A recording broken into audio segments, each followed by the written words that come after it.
2 points. First one is please, if you're coming for Taraweeh or for Tahajjud, to please bring with you your water bottles. Fill them up at home and bring them with you. This will decrease our consumption of plastic water bottles here in the center, something that inshallah we do as a form of ibadah. And when we decrease our waste in general, it's a form of ibadah. So please try to remember to do that. I do realize that just outside here, it's a little bit congested. And especially when people are trying to fill out their water bottles to go to the bathroom, it gets congested. Unfortunately, we don't have really much of a choice. The ladies' bathroom is right here, and the brothers is behind, and there's just going to be some crossover no matter what we do. When we've thought about this a million times, we can't figure a way out of it. So I would appreciate it if you just, as we kind of utilize this lobby here, that we kind of keep things moving. Maybe if you want to hang out, there's the upfront area that's actually designed for that, and of course, on the outside, the center as well. But try to keep the lobby as a space where people can move freely, and we lessen the amount of ikhtilat and mixing that's happening in that area, inshallah, so we don't decrease our ajr, inshallah, during these blessed nights of Ramadan. Huh? And the final piece is that I don't know. Usually, we didn't have this problem before. I don't know what happened. What changed? We never had a problem with. I don't know what it is. Whenever we said potluck suhoor, there was always like a lot of, for some reason, no one's bringing food anymore for potluck suhoor. So a lot of people are coming and not finding food. So it's potluck. We're not ordering food when we come here. So if you want to have suhoor, which you're very welcome to do so, inshallah, there is enough space for people to have suhoor. Just bring your suhoor with you, or bring something with you. And if everyone brings something, there'll be enough for everyone. As long as, inshallah, on your way out, you take whatever it is you brought with you, and even if it's not yours, as long as you don't take the container, you're welcome to take any food and take it home with you, inshallah ta'ala, because we just don't have facilities to store it. Jazakumullah khair. Okay. Today, inshallah ta'ala, the intention is for us to conclude Surat Fussilat. I hope, inshallah, up till now you found it a beautiful and blessed surah and something that is beneficial. These last few verses of the surah are extremely, I find that very important, very interesting. It's as if Allah subhanahu wa ta'ala, or it's not as if, what happened is, the verses from maybe 33 to 36 in the middle of the surah gave the example of what good character da'wah would look like, and then at the end of the surah it's going to give you the opposite. Here's what bad character does. Here's some examples of lack of actual Islamic adherence and lack of good character and what that can do and what it looks like in terms of behaviors. And it does take a look at the human soul. It does a little bit of a deep dive into the way the human soul reacts to what happens around it. And it's not talking about the healthy way, but the way that those who don't know Allah subhanahu wa ta'ala, those who have not performed any form of purification or tazkiyah in their lives and don't understand what Allah subhanahu wa ta'ala has taught, will end up doing when things don't go the way they hope them to, or when things do go the way they hope them to. So we'll go through the verses, inshallah, and you'll see, and then the finale is just magnificent. So we'll enjoy, inshallah, these verses together. So we'll start from ayah number 49, inshallah ta'ala. أعوذ بالله من الشيطان الرجيم بسم الله الرحمن الرحيم لا يسأم الإنسان من دعاء الخير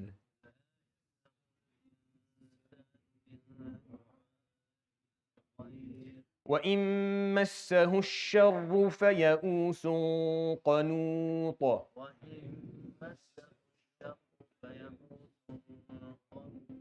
So let's start with that. So 3 verses in a row. They're going to move us through the motions, what happens to people. So it starts out by saying, لا يسأم الإنسان. The human being never gets bored or tired of asking God for more of what is good for them, what they see to be good. Like if you want stuff that you want, then you'll never get bored of asking Allah subhanahu wa ta'ala for more. لا يسأم الإنسان. The human being is just how he is. من دعاء الخير. دعاء الخير is asking for khayr. Khayr as in what you define as khayr, whether it's wealth or health or long life or possessions or whatever it may be, or success of some sort. And you're asking Allah subhanahu wa ta'ala for something. The human being never gets tired of that.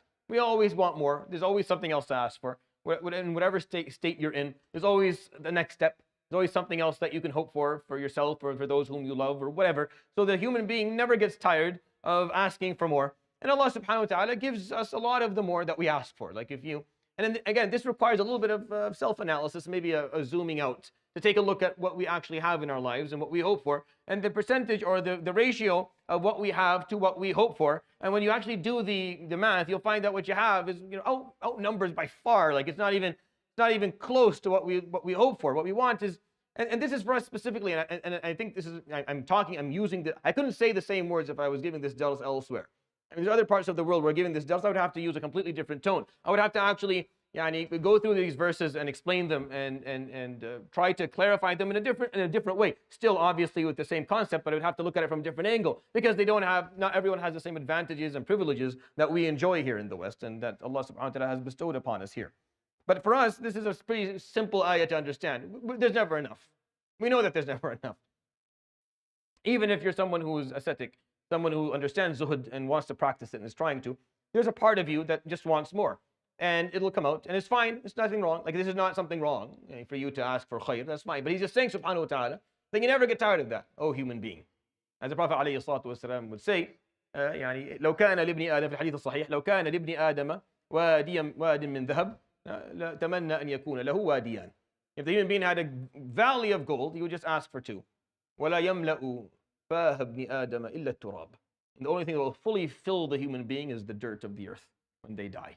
It's the only thing that will fully fill that emptiness that exists on the inside. Unless, and of course the Prophet ﷺ here is kind of giving the worst case scenario, unless you find something else to fill it.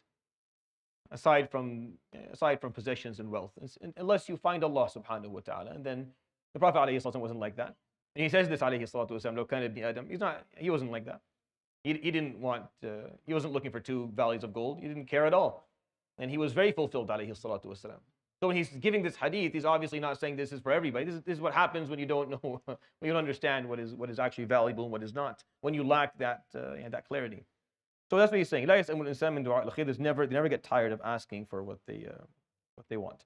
And then if you are, al-mas is when something barely touches you. Al-mas is something where it makes contact, but the contact is minimal. Is the least amount of contact that is possible. That is what the word mas actually means. And I know we use it to talk about other things, but it's not an accurate usage for the other things that we enjoy using it for. But in massahu shar, meaning whenever evil makes contact with them, even in the slightest, فَيَئُوسٌ قَنُوطٌ, very quickly the human being becomes desperate and becomes hopeless. Al-ya's wal-qunut. Al-ya's is when they're desperate, when we feel like there's not, and al-qunut is when you lose hope altogether. Again, this is not describing someone who is pious. This is not someone who actually إن الإنسان خلق هلوعا إذا مسه الشر جزوعا وإذا مسه الخير منوعا. The human being is in a state of panic. How he's built is the structure. If something difficult comes his way, he loses all hope. And if something good comes his way, he holds on to it and doesn't want to share it with anyone else. إِلَّا الْمُصَلِّينَ, except those who define themselves or see themselves as the worshippers, or those who worship Allah subhanahu wa ta'ala. They won't do that because they understand things differently. So here subhanahu wa ta'ala is just talking about the raw experience of the raw human experience. Here's what the human does. The human always wants more. And then if the slightest amount of evil touches him, يَئُوسٌ قَنُوطٌ, it's despair, it's hopelessness, it's nothing's working, everything is wrong, even though it's just a small amount of shar. And life is a mix. Life is a mix, as we all can see. It's all good and bad. I think that it's very problematic for people, or for us, and we're all like that. May Allah subhanahu wa ta'ala tub alayna wallahi. And when we look at this, we all feel that the shar shouldn't come our way. We feel like it's not going to come our way. And when it does, we get very, very upset that it does. Even though we know like the mix outside is pretty 50-50 pretty much. Like there's as much good things out there, there's bad things, but for somehow we only want the good. And even the slightest amount of the bad causes us to panic. We become desperate and we lose hope. Again, this is not encouragement. This is just a description of a problem. This is where Allah subhanahu wa ta'ala this is what I was talking about, da'wah through character. This is the character you don't want. These are the type of behaviors that are not encouraged, that should not exist. وَمَنْ أَحْسَنُ قَوْلًا مِمَّنْ دَعَى وَلَا تَسْتَوِي الْحَسَنَةُ وَلَا السَّيِّئَةُ. If that's what we're looking for, this is what we should be very, very aware of. Because this doesn't look good. And this means that there's a lack of understanding, lack of clarity of what Allah subhanahu wa ta'ala actually taught. So let's read the verse after it, inshallah, and continue. وَلَئِنْ أَذَقْنَاهُ رَحْمَةً مِنَّا مِنْ بَعْدِ ضَرَّاءَ مَسَّتْهُ ليقولن هذا لي وما أظن الساعة قائمة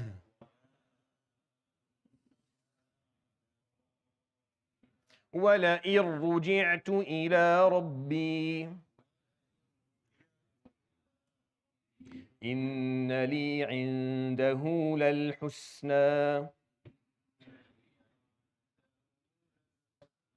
فلننبئن الذين كفروا بما عملوا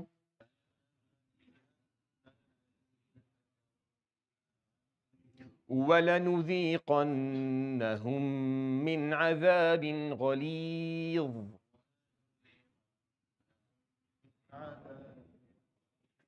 So after that, after the human being is touched minimally by a little bit of evil and they lose all hope and become very desperate and despair fills their hearts. وَلَئِنْ أَذَقْنَاهُ. And after that, if we go ahead and we give him a small taste of mercy or compassion, rahmah, minna, from Allah subhanahu wa ta'ala, مِن بَعْدِ ضَرَّاءَ مَسَّتْهُ. After that difficulty touched him, لَيَقُولَنَّ هَذَا لِي.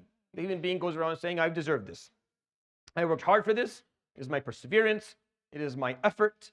This is my recipe for success.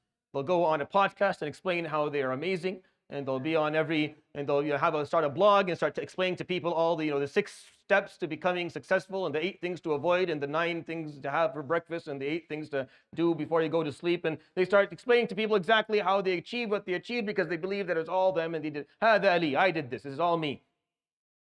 And really, all it is the human being just wants good things. So but innately as human beings, aside from everything, we know that there's something out there. We know there's something out there. There's something stronger than us that exists. It just comes with the rest of it, with the package of being human. You feel it. Later on, things, but then the community basically ruins that. But the raw human being knows something's out there. He's always hoping that he gets the good stuff. And as long as he's getting the good stuff, he's happy. But then he gets something bad, and then he's not happy anymore. He gets very desperate, and he gets very upset, and becomes very hopeless, and then we give him something good afterwards. And at that point, he feels like, well, I went through the difficult times, now I prevailed, and becomes very full. هَذَا لِي وَمَا أَظُنُّ السَّاعَةَ قَائِمًا. He takes a few more steps forward. You know what? I don't even think there's actually a sa'ah. I know before I used to. I don't know. I don't know. Become agnostic. I don't know anymore. Maybe there is, maybe there isn't. But I don't really think there is. But if there is, if there actually is a sa'ah, if I go back to my Lord, إِنَّ لِي عِنْدَهُ لَلْحُسْنَى. He's definitely going to treat me well. He's definitely, because I'm a good person. I love that. Isn't that awesome? People who make that self-fulfilling statement. I'm a good person. Really?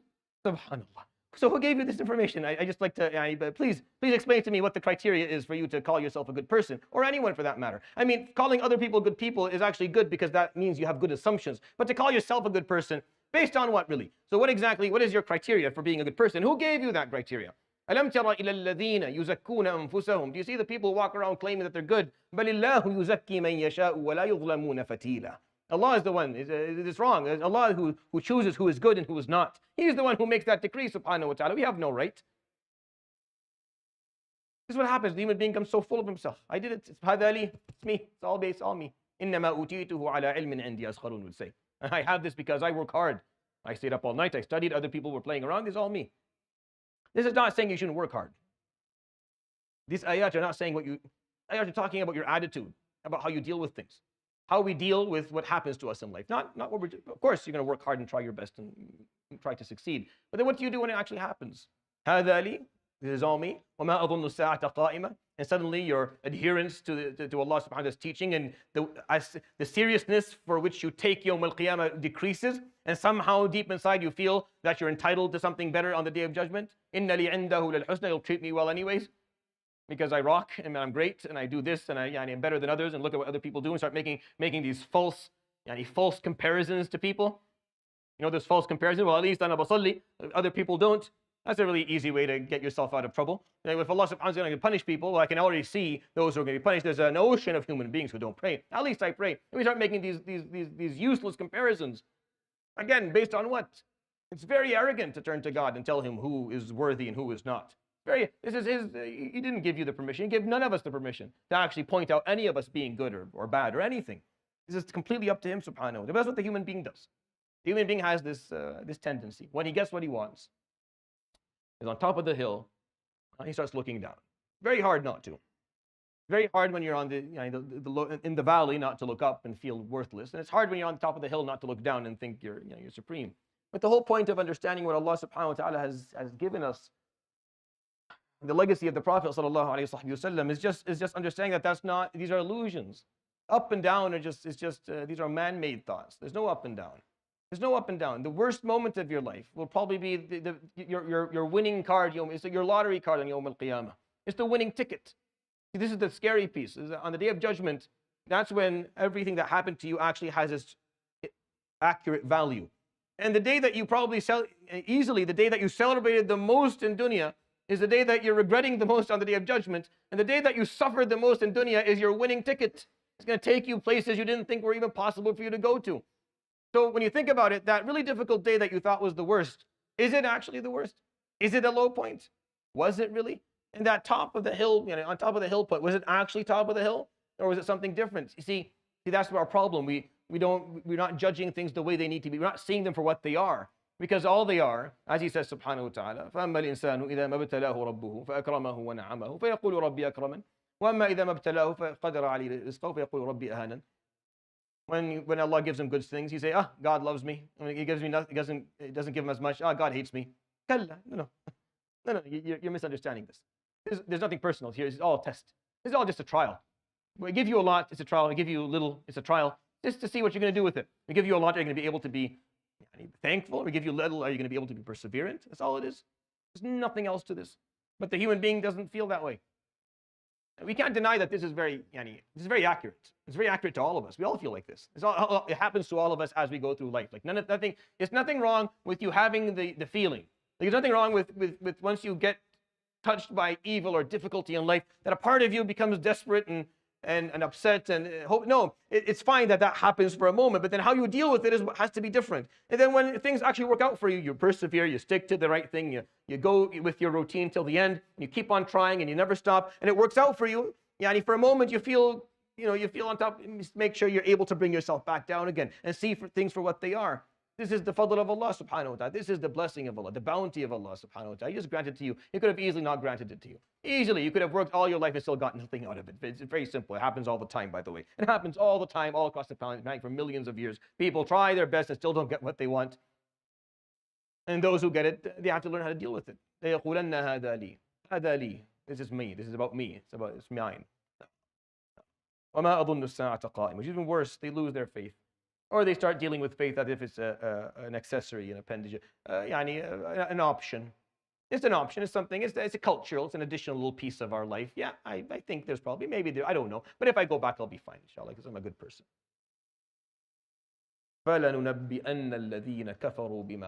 We will explain very clearly to the disbelievers on the Day of Judgment exactly what they did. It will be clarified for them. Explained to them, word for word. Here's exactly what you did. Here's exactly what we did for you. Here's exactly how you responded and did it. It will be open. Again, like I said, that illusional piece where we think, let me show you exactly what did happen. Let me show you how easy it was for you not to get what you wanted. Let me show you actual contribution to the successes and achievements that you have in your life, that you were able to get to. Let's take a look, analyze that for a moment. And when he does that for you, subhanahu wa ta'ala, you sit there and you're like, well, that's not. For some reason, I thought I had done more than that. But we're very good at forgetting, right? When you graduate and get your degree, like specifically younger brothers and sisters who are going to university, when you graduate and get your degree, it's a beautiful moment. Enjoy it, embrace it, and be very thankful. But when you look back, how easy was it for you not to graduate at all? How many times could you have easily failed or been removed from university altogether? Like, there's so many things that could have gone wrong so easily that you didn't really do a very good job in avoiding. It's just you were fortunate. Allah, I kept on. He just gave you a lot. He just bailed you out a lot of times. But we don't remember the bailing out piece because it makes us feel guilty. When you're reminded all the time how many times He bailed you out, subhanahu wa ta'ala, and got you through even though you didn't deserve it, it just keeps you feeling a little bit guilty and remorseful. And you don't want to feel that. You want to feel like you're great and you did a great job, which is not wrong. It's not wrong to want to feel good. But if you lack you don't have the ability to see things for what they are, then you end up with a distorted version of reality. And when you have a distorted version of reality, that comes back and it bites you really hard later on.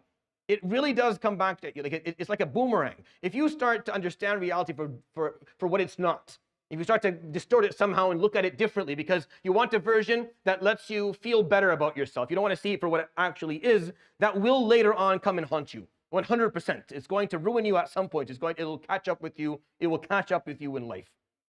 But having a proper understanding of your own reality, yes, within that you will feel a bit more remorseful, a bit more regretful, but it'll also ground you and allow you to deal with things the way they need to be dealt with. And you'll learn from your mistakes, and you'll be humble because you understand that Allah subhanahu wa ta'ala, yeah, he took care of you so many times. This is His. This is something you attribute it to Him subhanahu wa ta'ala, not to yourself. وَلَنُذِيقَنَّهُم مِّنْ عَذَابٍ غَلِيظٍ. We will explain to them exactly what they did, and then we will have them taste a very thick and difficult punishment. Because they asked for goodness, and they got a lot of it, and then the slightest amount of difficulty, they lost everything. And then we gave them goodness afterwards, and they went around acting all vainly and arrogantly, acting like they owned it somehow, or that they deserved it, or they're entitled to it somehow. We're not entitled to anything. We ask Allah subhanahu wa ta'ala to grant us ease in this dunya and akhirah. Say ameen. Obviously, that's what we hope for. Allah subhanahu wa ta'ala is the most generous, and these are the nights to ask Him for these things. But in no way are we entitled for Him to do anything for us. I mean, He's already done everything. What is this? What we are experiencing right now? This is probably one of the biggest blessings that we'll ever experience in the totality of our lives. Like, this is the biggest. What else? What more is there than being in a masjid praying Fajr on a morning of the last 10 nights of Shahr Ramadan? If that is not seeing in your eyes as the biggest blessing that Allah subhanahu wa ta'ala has given you, then you're just not seeing things appropriately. You understand that He's already given you so much. Anything extra is just extra. Like, the human being, لا يسأم الإنسان من دعاء الخير, right? He doesn't get tired of asking for more. No, I want more and more and more. Just keep on giving me. And it's not wrong. Go ahead, ask Allah subhanahu wa ta'ala for whatever you want. But if you get touched by evil, don't فَيَأُوسٌ قَنُوطٌ. Don't do that. It's going to happen. You're going to be ما في عود إلا مهز الريح. Everything will be hit by dunya. At some point, you're going to run into something. It's inevitable. And if so far Allah subhanahu wa ta'ala has given you a nice smooth ride, great. But it doesn't go like that. Life is guaranteed that life will somehow throw you a curveball. You're going to fall at some point and hit your face, flat on. It's normal. And if it does happen, and it doesn't mean that it's a one-time thing either. It can happen many times. You want to learn this stuff, just go study his life, alayhi salatu wasalam, and take a look how many times, how many curveballs was he thrown? How many difficulties did he have to deal with, alayhi salatu wasalam, the moment he was born to the day he died, alayhi salatu wasalam. One of the things that I find most interesting, and I don't know if this is noticed or not, the Prophet alayhi salatu wasalam was taken just before he had the opportunity to see the fruits of his work. You understand? The Prophet alayhi salatu wasalam passed away just before he was able to witness the fruit of all the work he did. Like, just before he was able to sit there and see the results of all the hard work he put in, he was taken back to Allah subhanahu wa ta'ala. So he spent 23 years of nothing but striving and perseverance and problems and tiredness and fatigue and disputes, and that's 23 years. And just before he was able to actually put his head up and see what was going to happen, Allah ta'ala, come to me, Jalla Jalalullah, sallallahu alayhi wa sallam, so that we learn from him, alayhi salatu wasalam, that he cashed in nothing. He got nothing out of the story at all. Not even just enjoying to see that the people that he trained and taught and empowered were going to be able to actually carry this message after him, alayhi salatu wasalam. No, not even that. Forget about making a little bit of wealth and being a little bit more easy, people, because everyone's doing well and he can do a bit well himself, alayhi salam. Forget about that. Just to see that what he taught and who he taught were actually going to be, or whom he taught were actually going to be able to carry this message. Not even that. He didn't even get that, sallallahu alayhi wa sallam, in his life. So before we complain, maybe we just take a look at maybe his experience, alayhi salatu wasalam. But we don't notice it because he wasn't like this. He was the opposite of this. So he did it so well, so masterfully, that we don't even notice. Like, some people are so good at behaving, doing the right thing, that they make it seem easy, right? Like, if you don't know a game, like if you don't know a specific sport, and you're watching like the masters of the sport play, you think it's fine. No, you just hold the racket, you go like this, the ball goes over to the other side. It's not fine, you run back and forth on the line, and you can be a world-class tennis player, not a problem at all. Look at them, they're fine, there's no big deal. You just hold it like this, you go, and it'll go to the other side, we're fine. Go pick up the racket, you hit the ball once, it goes to the moon. You have no idea what you're doing. You'll spend years training. You look at a chessboard. Now you see people moving. That's what it is. Just take a piece. You move a piece. What's the big deal? Just start with the pawn, move the knight next, and it's very simple. Because people who are masters at something, they make it seem like it's really easy. This is simple. It takes nothing. No, not at all. Very difficult. Very difficult. It's almost impossible. But those who are really good at it will just make you think it's not simple. Anyone can do this. No, not anyone can do this. Alayhi salatu wasalam, definitely what he did, no one can do what he did, alayhi salatu wasalam. I think our job really in life is just taking some time and really understanding what he did and how masterfully he did it. Because he hid it. You don't see it. You don't see the pain. You don't see the agony and the suffering and the fatigue. You don't see his endless attempts that did not work and the frustration he had to run through with people all the time. You don't see it because he doesn't let it show. Because he's not ya'us and qanut. Because he never, when things worked out, he didn't turn and said, هَذَا لِي وَمَا. That's not what he did, alayhi salatu wasalam. But he did it so well that you don't even notice. So you think it's easy. Not easy at all. Not even, sallallahu alayhi wa sallam. Recite the verse after, which is the last piece of this little process, or this little story that's being told. وَإِذَا أَنْعَمْنَا عَلَى الْإِنسَانِ أَعْرَضَ وَنَأَى بِجَانِبِهِ.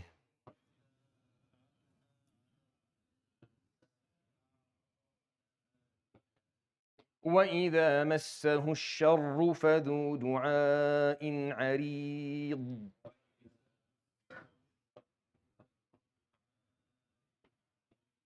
And then we give the human being a little bit more, an'amna. So we went from having a little bit of shar, and then after the shar we gave him a little bit of mercy, so now he feels all good, all vain. And then we give him a little bit more, an'amna ala al-insan, a'rada. He turns away, وَنَأَى بِجَانِبِهِ, and now he looks down, and his face his nose is held high, and he feels like everyone around him is lesser than him. أَعْرَضَ وَنَأَى بِجَانِبِهِ. Now he's too strong, he has way more than he ever thought he was going to have. وَإِذَا مَسَّهُ الشَّرُّ. And then after that, if shar comes back and hits him again, فَذُو دُعَاءٍ عَرِيضٍ. He has a broad dua to make. You start with dua and you end with it. The human being starts his life out asking God and then goes through these ups and downs, and at the end of his life he goes back and he asks God again. وَإِذَا مَسَّهُ الشَّرُّ. And then difficulty or adversity hits the human being yet again, and then dua عريض. He goes back to God asking for something. It starts out with the human being asking God for all the good stuff, and then it ends with the human being asking God for everything that's possible. And in between, the human being is just doesn't understand. Difficulty causes him to become desperate and hopeless, and good things make him vain, and more good things make him arrogant, and this is not it. These behaviors that Surat the Fussilat are explaining are the opposite of the behaviors at the middle of the surah. They're the opposite of what. When you do da'wah through behavior, this isn't going to work. If this is how we deal with life, this is not going to work at all. This is going to be a failed trial. And then whatever you tell people, or you talk to them about it, whatever advice you give them, it's not going to mean much. If we fall under, if at any point in our lives we fall under one of these categories, meaning we follow one of these patterns, or this pattern that's being established or demonstrated for us, if we follow this pattern in any form or manner, then this is not going to work. No, that's not. مَسَّهُ الشَّرُّ. No, he's not يَئُوسٌ قَنُوطٌ. He's sabur. That's what he is. He is sabur. إِذَا مَسَّهُ الشَّرُّ. طَبْ إِذَا أَقْنَاهُ رَحْمَةً مِنَّا. We give him a bit of mercy. He is shakur. He is shakur. What about if you give al-amna? He is hamid. And then it's مَسَّهُ الشَّرُّ. Then he is sabur again. And that's how we're supposed to be. It's not these variations that we're seeing in these verses. No, that's not what you're supposed to be. You're supposed to be something very different. But this is what human beings do. Human being is weak. We all are. We start out wanting a lot, then we're given and we stop caring. We don't talk to him anymore. This is the value of these nights in Ramadan. Huh? He brings you to him, subhanahu wa ta'ala, and you start speaking to him. You're asking him for things. You ask, and he gives you what you want, or something similar to what you want. And then you stop asking because you got what you wanted. So he gave it to you. So you go away and you do what you want. Khalas, you're done. And you don't speak to Allah subhanahu wa ta'ala anymore. And maybe a year goes by, you still don't speak to Allah subhanahu wa ta'ala because you don't need it. What you wanted, he gave you. So then he takes it away. So you come back asking him again if you're smart. And why you take it away? Maybe because you need to come back and ask. You need to continue this conversation. You can't just come and ask for something and walk away. This is what Ramadan's about. It gets you to start on this, puts you on the road. Here's the path. Just speak to Allah subhanahu wa ta'ala. Even if you have nothing that's specifically that you want, really think about it. There's always something to want. There's always something to fear. There's always something that you're worried about, always something that you're hoping for. It's just what it means to be alive. And the human being is not good at that.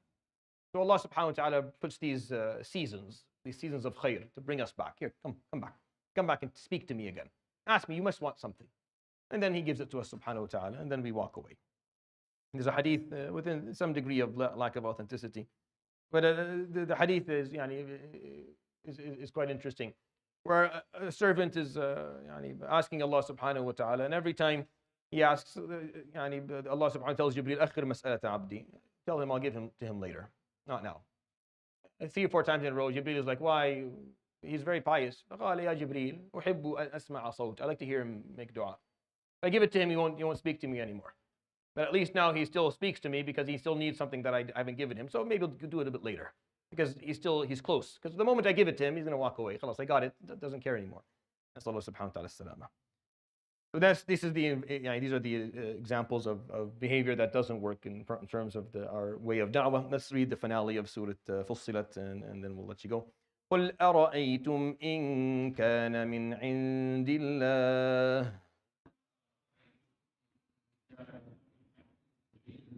ثم كفرتم به من أضل ممن هو في شقاق بعيد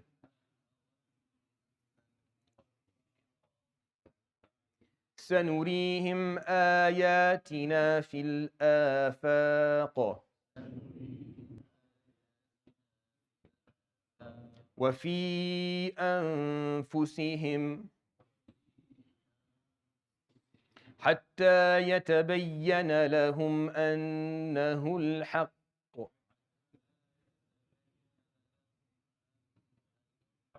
أولم يكف بربك أنه على كل شيء شهيد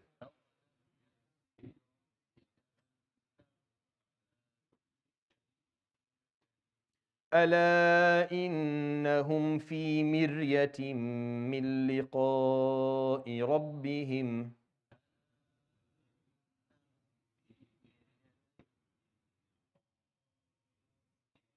ألا إنه بكل شيء محيط.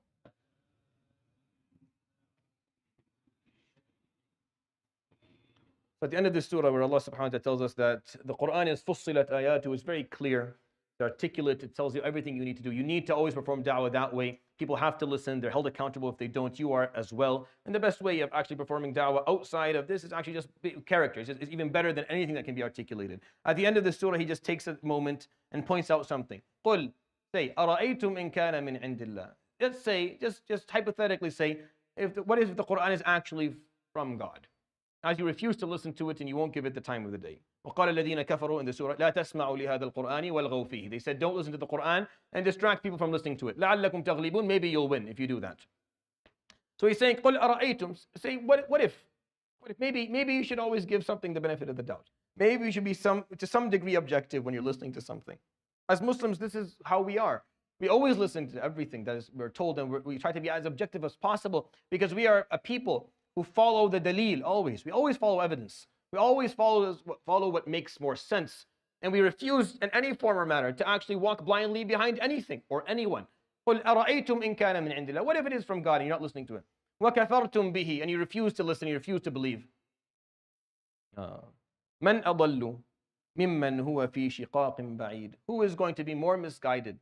Who is more astray than the one who refuses shiqaq, meaning, so the word shiqaq is interesting. Shaq is when there's a raft or a rift, something between, when there's a division somewhere. Shiqaq ba'id, meaning they have turned themselves away from what is logical or rational to do to the point where they don't even know where they are anymore. Meaning the person who refuses to listen to what they're being told is going to be completely lost because they didn't actually analyze what it is that was presented to them. So they can't have a proper judgment about it. You can't have an opinion about something that you didn't actually give the light of the day or the time in your life to actually listen to and properly comprehend or contemplate or reflect upon. So if you do that, you're in shiqaq ba'id. You're very far away from where you need to be. You've torn yourself away from the opportunity of something that may have worked for you. So what the ayah is saying is, what if it is? What if it is? If it is, why aren't you giving it the time? Listen to it at least. Learn it for it. If you don't do that, if you don't give it the time, if you're not willing to listen to it, then you've torn yourself so far away now. There's no way back. Because how are you going to make a judgment of something that you don't have the proper information to make an opinion of? Like you can't get based on what are you giving an opinion on something that you didn't listen to, that you didn't give the time to actually reflect upon? سنريهم آياتنا. This is a promise from God. He says, indeed, we will show them our signs. Fil afaq, in the horizons, everywhere. وفي أنفسهم, inside their own selves. حتى يتبين لهم أنه الحق, until it becomes clear to them that this book is the ultimate truth. They will continue to see our signs everywhere around them and inside themselves as they go through life until it becomes clear to them that this is the truth from Allah subhanahu wa ta'ala.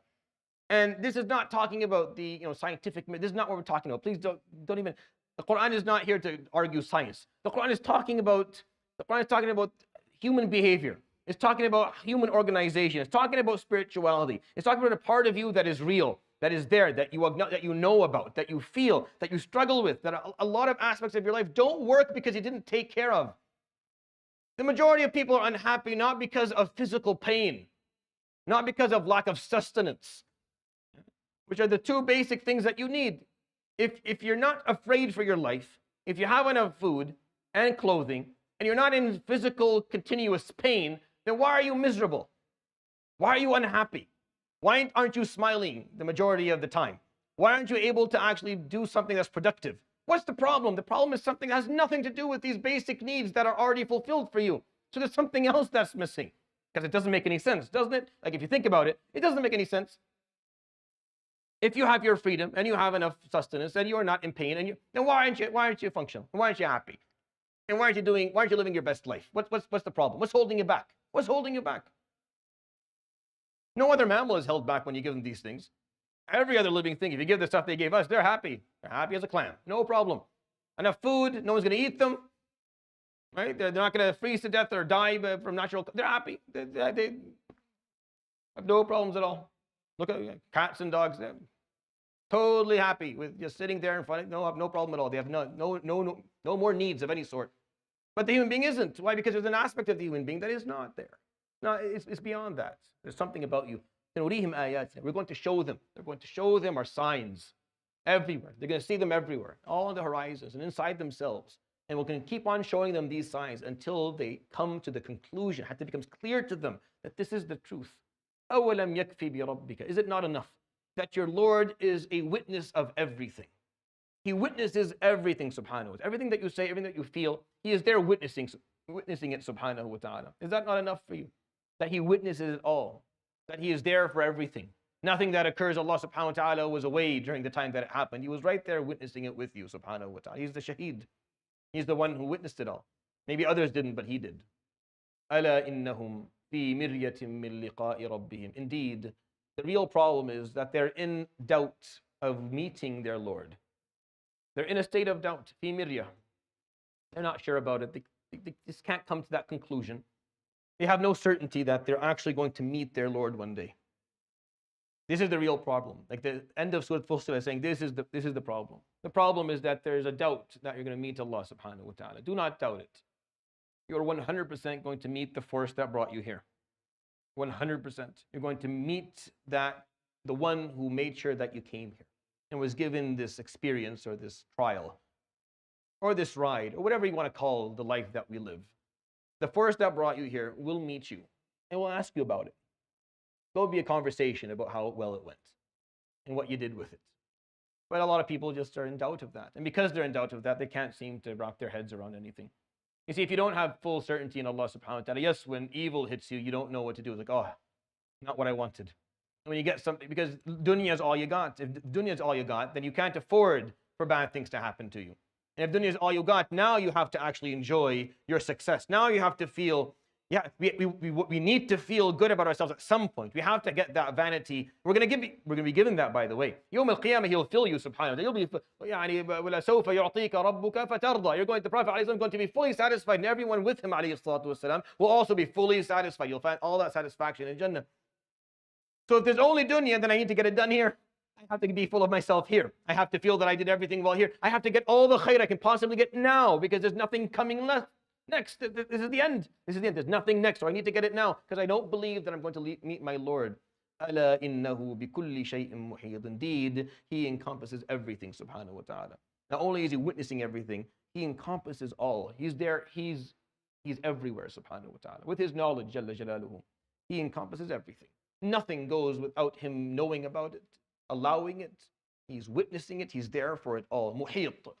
You see, when He gives you a hadi, when He gives you guidance, He knows every detail. Everything there falls under His knowledge, subhanahu wa ta'ala. So when He's telling you to do something, it's because He has the full picture. Al-ihata is when you have the full picture. This is what ihata means. You encompass something, you're not focused on a specific detail that you could easily, if you get preoccupied with or obsessed with, then you'll miss all the other important things. Al-ihata means, no, I have the full picture. I know exactly what's going to be needed for every aspect, every element of this experience to work well. So He's saying, I have the full picture of all of it. So when I tell you to do this, when I give you this Quran and tell you to live by it, it's because I know exactly what you're going to need. I know exactly what you require. Just do what I'm telling you to do, and you will find what you're looking for. And if you don't, then you're going to continuously be miserable. You're never going to find happiness, and you'll never find fulfillment, because you can only see the little detail that you're stuck in. Right now, it depends on where you are. Are you in a good place or a bad place? That's all you can see. It's not your fault or mine. It's just because we're limited. I can't really do anything else. If I'm struggling, I can only see my struggle. If things just worked out for me and I got a promotion, that's all I can see for a while. I can't really see anything else outside of that. He is Muhit, subhanahu wa ta'ala. That's His name, Al-Muhit, Jalla Jalaluhu, the one who encompasses all. He has the full picture of it. So when He gave you this guidance, قُلْ أَرَأَيْتُمْ إِنْ كَانَ مِنْ عِنْدِ اللَّهِ, what if it was from a God? Just make sure that possibility is something you're studying and thinking about. If it is from Allah subhanahu wa ta'ala, what a loss. What a loss it will be for someone who goes astray and never looks at it. Indeed, we will show them our signs everywhere. They'll see them in every horizon, and they'll see them inside their own selves. Is it not enough that your Lord witnesses everything? But the problem is that most people aren't certain that they're going to meet their Lord, even though He encompasses all, subhanahu wa ta'ala. And that's the end of Surat Fussilat. And I hope, inshallah, you found that to be beneficial. May Allah subhanahu wa ta'ala benefit us with the book of Allah. Subhanakallah bihamdik, shalla la ilaha illa anta astaghfiruka wa atubu ilayk. Wa sallallahu wa sallam wa baraka ala sayyidina Muhammadin wa ala alihi wa sahbihi ajma'in. Jazakumullahu khairan wa barakallahu feekum.